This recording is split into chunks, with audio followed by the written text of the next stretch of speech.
français la chanson.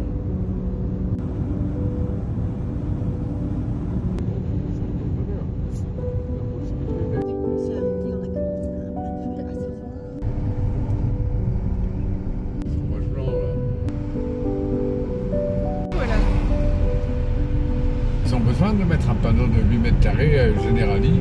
Si tu veux mettre Generali. C'est vrai, c'est vrai, c'est vrai. Tu vois, je ne comprends pas. Voilà, et celui-là aussi.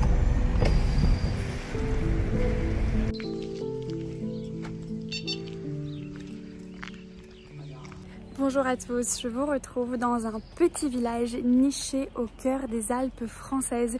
Ici, au XIe siècle, alors qu'il y avait une réforme religieuse, un chanoine allemand, Bruno, a décidé de fuir les excès de l'église et de trouver un endroit où il pouvait s'établir.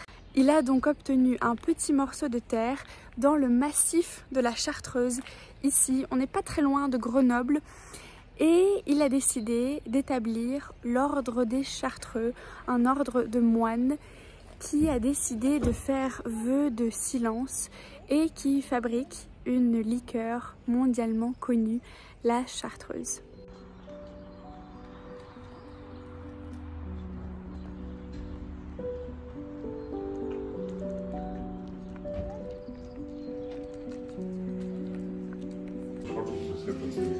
Ah oui, On ne sait pas où on est, on ne sait pas si on nous retrouve.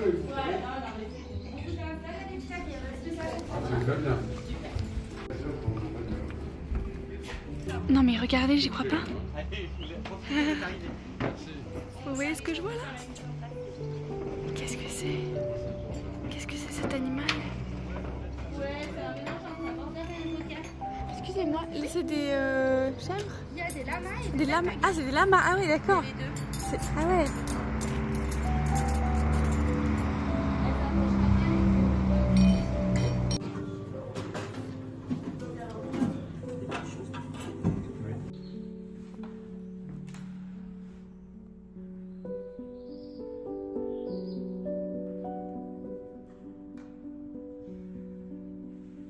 Là, on a fait un peu de route et on vient d'arriver à la Correrie.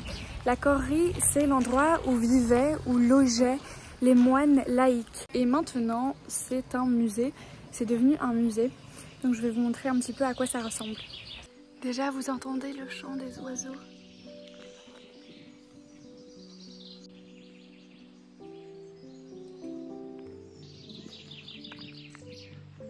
Imaginez, vous vivez là. Comme c'est joli. Et comme c'est paisible surtout. Bonjour. Alors, on ferme entre midi et demi et 2 heures, donc vous avez une demi-heure pour vous décider. Ça va. Normalement, Ça va le faire. ça va le faire. Et puis, même si... Vous avez connu la Saint-Pierre? Tiens, on lui dit, tiens, ça. Tu peux lui téléphoner pour lui demander si ça l'intéresse un pichet.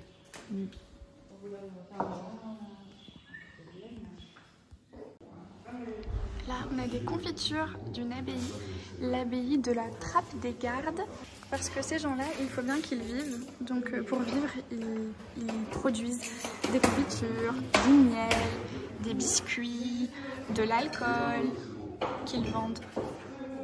Lion's Mane. Moi, je prends ça tous les matins pour la concentration. C'est bien pour les personnes qui ont du TDAH. Regardez cette belle image. Là, on a un appareil, à mon avis, qui sert à distiller l'alcool.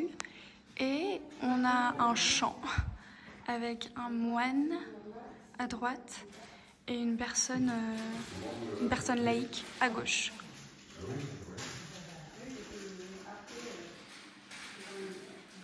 Bonjour madame. Bonjour, Comment vous vous appelez? je m'appelle Bénédicte. Enchantée Bénédicte. Est-ce que vous pouvez nous dire quelques mots sur ce lieu? Oui, bien sûr. Alors ici, vous vous trouvez à la Correrie. C'est l'ancienne dépendance du monastère de la Grande Chartreuse qui se situe un tout petit peu plus haut, à 2 km. C'est ici donc que les moines avaient l'habitude de trier le courrier. C'est pour ça qu'on appelle ça Correrie, courrier. D'accord. C'est la même base, on va dire. Ok, et donc c'était les moines, vraiment les Chartreux, Oui, mais tout à ils fait. ne vivaient pas là. Alors en fait, vous avez les frères Oui. chartreux qui vivaient effectivement ici pendant que les pères étaient au monastère. D'accord. Donc les frères, eux, n'avaient pas vraiment fait vœu de silence. Ils n'étaient pas aussi isolés. Voilà, on va dire qu'ils n'étaient pas aussi isolés, mais sinon ils se basaient sur les mêmes règles, vœu de silence, de pauvreté bien sûr, et de contemplation, donc aussi dédier leur vie à Dieu. D'accord, d'accord. Est-ce que vous pouvez nous rappeler rapidement la différence entre un frère et un père? Bien sûr. Alors les pères, c'est le côté donc plutôt spirituel, oui. Des hommes qui sont ordonnés prêtres, oui. Donc ils vont faire les offices, etc., qui eux vont vivre en cellule, donc en chambre, la plupart du temps dans le silence, la solitude. Et les frères, c'est plutôt le côté, on va dire, manuel physique pour l'entretien des bâtiments, mais aussi pour le respect et, on va dire, faire attention à la communauté, donc la nourrir, mais également faire les travaux nécessaires pour la communauté à l'intérieur du monastère. D'accord, donc justement pour faire fonctionner la communauté, il fallait qu'ils vendent un peu des produits. Donc qu'est-ce qu'ils ont fait? Alors ils ont fait plusieurs, on va dire, activités diverses et variées. Ils ont été agriculteurs, mais aussi on va dire copistes, donc faire des manuscrits, les revendre, etc. Ils étaient forgerons à une époque et aussi ils ont été bûcherons. Et aujourd'hui, ils s'occupent de la création de la liqueur chartreuse connue mondialement. La chartreuse verte, la plus connue, et la chartreuse jaune, juste après. Donc depuis quand ils fabriquent cet alcool? Alors, ils fabriquent cet alcool depuis le 19e siècle. Et j'ai avec moi effectivement deux de leurs produits. Donc la fameuse liqueur chartreuse verte, ici, 55 degrés. Donc quelque chose d'assez herbacé, mentholé et poivré. Quelque chose qui va plutôt remonter au niveau du nez et brûler la gorge. 55 degrés, donc oui, c'est quand même des grands alcools. Et de l'autre côté, donc on va dire la petite sœur, donc la chartreuse jaune, 43 degrés, quelque chose de plus mielleux, anisé et réglissé. D'accord. Et la base est la même, sont des plantes de montagne? Alors en fait, les plantes, elles sont trouvables à travers le monde entier. C'est 130 plantes pour la composition de la chartreuse verte et de la chartreuse jaune. D'accord. Et c'est des plantes que les moines font venir de l'étranger. Ah, ce ne sont pas nécessairement des plantes d'ici? Non, effectivement, parce qu'on appelle plantes, en fait, c'est plutôt espèces végétales. D'accord. Donc ça peut être des racines, des écorces, des baies, des feuilles, des tiges, des graines, des épices. Donc forcément, il n'y a pas tout qui pousse sur notre belle montagne chartreuse, il faut les faire venir de l'étranger. Et alors, il y en a 130, mais est-ce qu'il y en a une qui est en majorité à l'intérieur? Eh bien, en fait, la recette, elle est secrète. D'accord. Donc, du coup, je ne sais pas celle qui domine le plus. Ça a des goûts de, ça fait penser à, mais on n'est pas certain, effectivement. Donc, c'est pour ça que quand je dis c'est mentholé d'un côté, ça a le goût de la menthe. D'accord. On ne sait pas si c'est vraiment la menthe ou autre des combinaisons en fait, de plantes qui peuvent donner ce goût-là. Donc effectivement, c'est un mystère. Il n'y a uniquement que 3 moines qui connaissent le secret de fabrication de la liqueur chartreuse et ils sont au monastère principal. Et alors, petite question, est-ce que les frères ou les pères ont le droit de boire de la chartreuse? Alors ils ont fait vœu de sobriété, donc ils ne boivent pas d'alcool. Par contre, vous avez nos moines distillateurs qui, eux, sont au contact forcément de la liqueur et ils doivent goûter leurs produits pour être sûrs qu'elle soit tout simplement bonne et commerciale. D'accord, ah oui, c'est vraiment fascinant. Moi, j'en ai jamais goûté. Vous aimez ça? Alors, c'est effectivement des alcools très puissants. Donc, il faut apprendre à les aimer et à les connaître. Et on va dire, malheureusement, plus on est dans l'histoire de la liqueur, plus on l'apprécie aussi à sa juste valeur. Donc, oui, j'aime bien. D'accord. Merci beaucoup, Bénédicte. Et juste parce que votre prénom aussi veut dire quelque chose. Alors, en français. Effectivement, il y a 2 interprétations. Bénédicte, donc c'est souvent, on va dire, les écrits de Dieu ou la parole de Dieu. D'accord. Bénédicte, effectivement. Ok, parce que béné, c'est quelle racine? Alors, c'est comme Benoît, en fait. C'est tout simplement le Dieu. Oui. Et dicte, donc l'écriture. Comme ce qui a donné dictée ou diction. C'est ça. D'accord, ok. Et aussi, est-ce que ça veut dire la personne bénie, bénédicte? Ça peut être aussi ça. D'accord, d'accord. Bon, c'est pas mal. C'est pas mal, effectivement, pour un lieu comme celui-ci, effectivement, tout trouvé.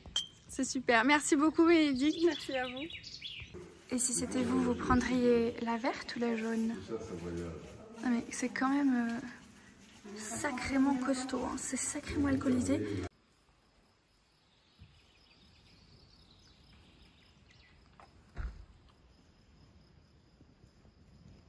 Les gens qui montent au calvaire.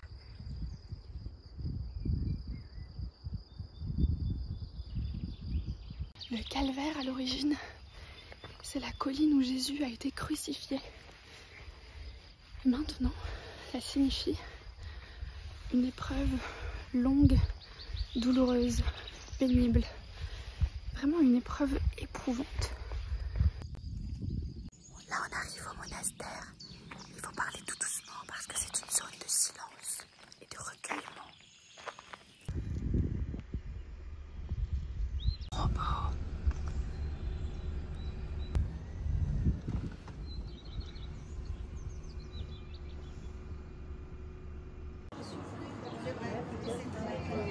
Qu'est-ce que c'est cette salade? Lardon, croûton, tomate, salade verte, noix, vinaigrette. Tu veux des noix? Des dios, ce sont des saucisses de la région avec de la polenta, la semoule de maïs. Annalena Baerbock. C'est très bon. Un peu mentholé. Ouais.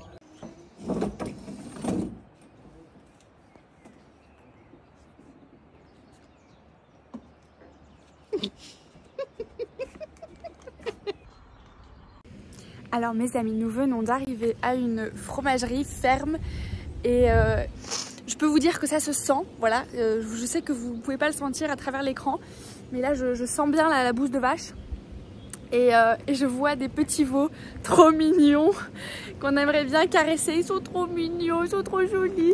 Et qu'est-ce que ça pue? Ah maman, ça pue, non? Il y a des mouches partout à cause du caca, mais je vous montre les veaux. Vous voyez toutes les mouches là? Mais lui il me regarde depuis tout à l'heure. Il a une jolie tête. Pourquoi il est dans une cage? Je ne sais pas. Il y en a 3 dans la cage. Il y en a un qui mange de l'herbe, du foin. C'est joli, petit chouchou. Oui, oui, oui, vous êtes beau. Vous aimeriez bien sortir.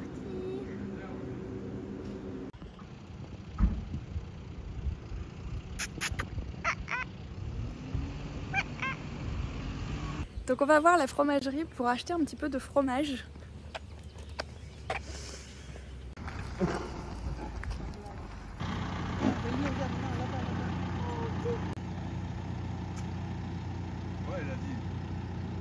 Maman, quel fromage te tente? Oh, la raclette à l'ail des ours. Ça c'est bon. Ça c'est bon, maman. Belle tome, regarde, belle tome. On va prendre de chez Ouais. Et ça, c'est Le une tome de saucisson. vache. Oui, oui, oui, madame. C'est tellement joli à regarder. Et alors, je trouve que c'est intelligent quand vous vendez du fromage, d'avoir du pain. C'est parce que notre boulanger est en vacances. Du coup, on fait des pots, on prend à Saint-Pierre et puis on fait des pots. Mais regardez la croûte du fromage. Faut dire qu'on va Regardez voir cette croûte. Qu'est-ce Très que vous fleurie, me- très très fleurie. Allez, mettez-moi ce morceau. Il est là, il est prêt. Alors ça, c'est le Beaufort. Il faudra s'en souvenir, hein.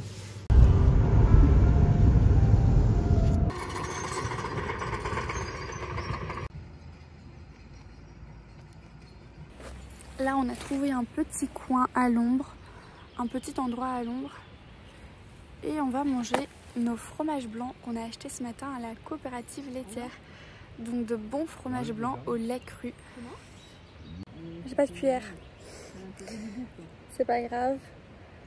On fait avec les moyens du bord.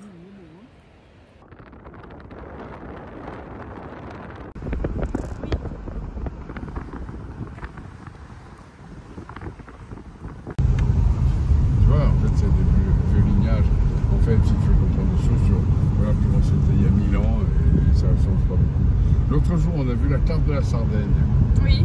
Dans la carte des régions, des provinces de la Sardaigne, aujourd'hui, il y en a 5. C'est la même carte qu'il y a 1000 ans. Ah oui. Il y a 800 ans, quand ils se sont partagés entre ceci et cela, tu vois que c'était des rivaux. Les royaumes. Ah oui, Et puis, oui.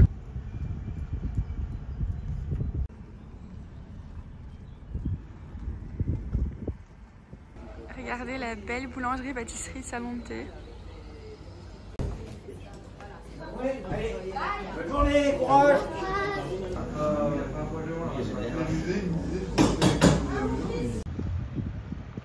Tu viens? Tu viens me voir? Ah non, tu viens pas me voir.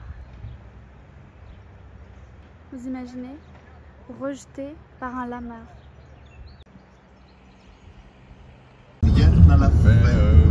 Bien évidemment, puisqu'on est dans la région de Grenoble, on a le produit phare de Grenoble qui est la noix. C'est une appellation d'origine protégée et les noix de Grenoble sont très bonnes.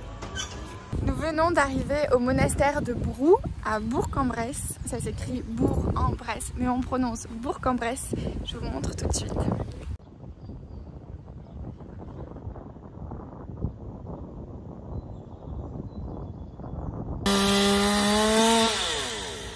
C'est là qu'il faut passer la branche sur laquelle tu es assis. Ah non! Tu as Gilles?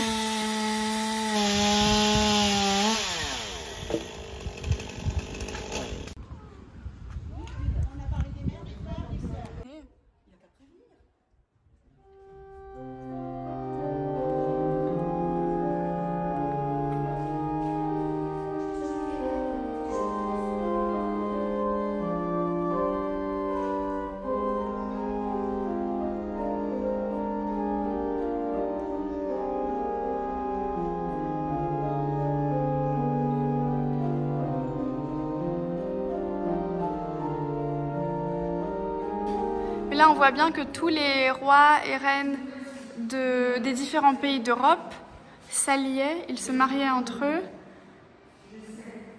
pour faire des alliances entre les pays. Marguerite, elle s'est mariée avec Philippe de Savoie, qui était duc de Savoie, comte de Genève, prince de Piémont, le Piémont qui est aujourd'hui en Italie. Aliénor du Portugal, Germanie. Voilà, lui aussi c'était empereur du Saint-Empire, son fils, tu vois. Ah oui, oui, oui.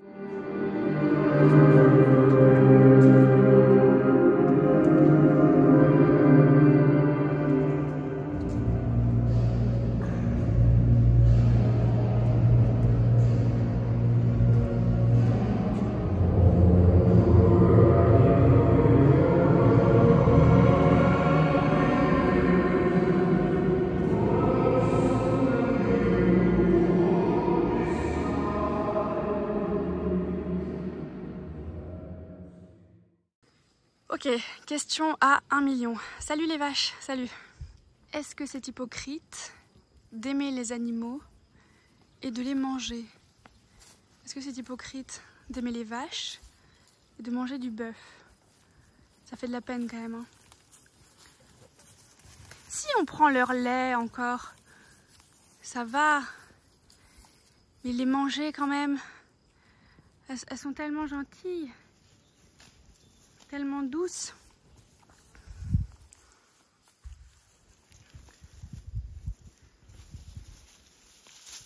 Mais manger leurs petits en plus, les veaux, c'est quand même autre chose.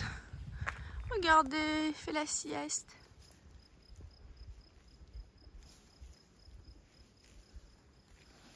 Par contre, ça doit être insupportable d'avoir des mouches sans arrêt. Des mouches autour de soi là. Il faut les chasser, les chasser. Oui, tu es jolie. Comment tu t'appelles? Marguerite?